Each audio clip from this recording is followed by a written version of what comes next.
नमस्ते, सत श्री अकाल, आवाज स्टडी क्लासेज में आपका स्वागत है। जो मेहनत अपने मम्मी पापा को देकर की जाती है वही लड़का लड़की सफलता को प्राप्त करते हैं। आज पढ़ने जा रहे हैं वायुमंडल की परतों के बारे में, यानी एटमॉस्फेयर लेयर के बारे में पढ़ेंगे हम। और इसी के साथ शुरुआत करते हैं हम पृथ्वी। देखो, पृथ्वी को बोलते हैं धरातल भी बोल सकते हैं, सरफेस भी बोल सकते हैं, जहाँ पर जीव जंतु, पेड़ पौधे, मनुष्य, प्राकृतिक सभी चीजें पाई जाती है, यानी जहां पर जीवन संभावना होती है ना, उसे हम धरातल या पृथ्वी कहा जाता है। इसी धरातल के बाद में आता है सौरमंडल। धरातल के बाद में आता है सौरमंडल, और सौरमंडल को बोलते हैं ट्रोपोस्फियर। अंग्रेजी में बोला जाता है ट्रोपोस्फियर, जहां पर वर्षा, तूफान, बादल सभी घटनाएं होती है, और इन घटनाओं को कहते हैं मौसमी घटनाएं।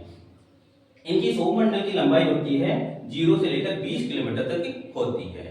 इसकी लंबाई होती है 0 से 20 किलोमीटर तक होती है। फिर इसके बाद में आता है समताप मंडल। समताप मंडल को बोलते हैं स्ट्रेटोस्फीयर। समताप मंडल को क्या बोला जाता है? स्ट्रेटोस्फीयर बोला जाता है।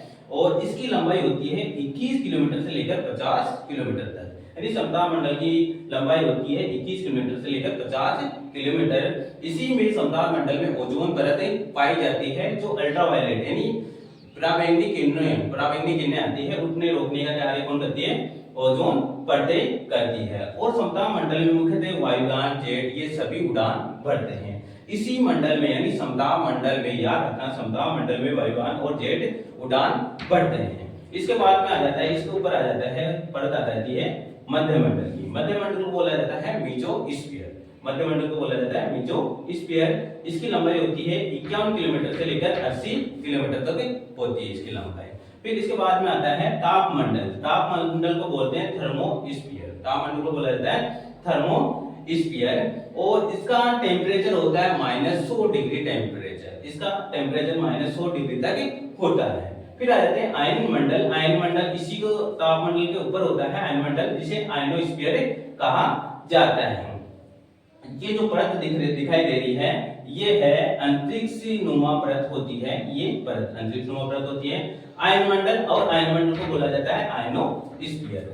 आयनोस्फीयर बोला जाता है। इसमें रेडियो, टेलीफोन, टेलीविजन और रडार आदि मुख्यतः स्थापित होते हैं, और यहाँ से ही हमें तरंगे प्राप्त होती हैं।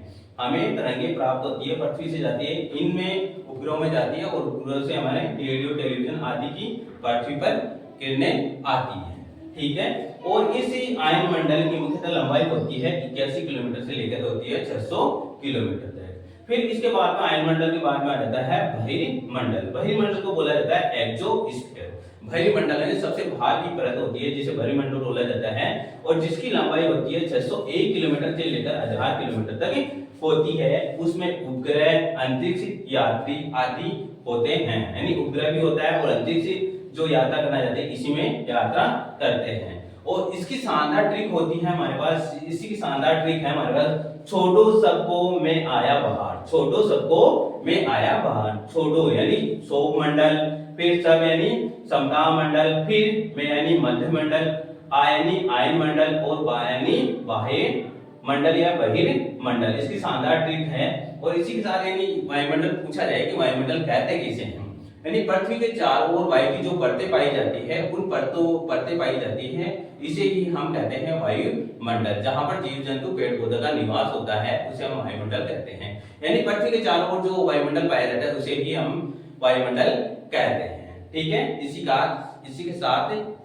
हमारा वीडियो समाप्त होता है। यदि हमारा वीडियो पसंद आए तो लाइक एंड सब्सक्राइब जरूर करें। धन्यवाद।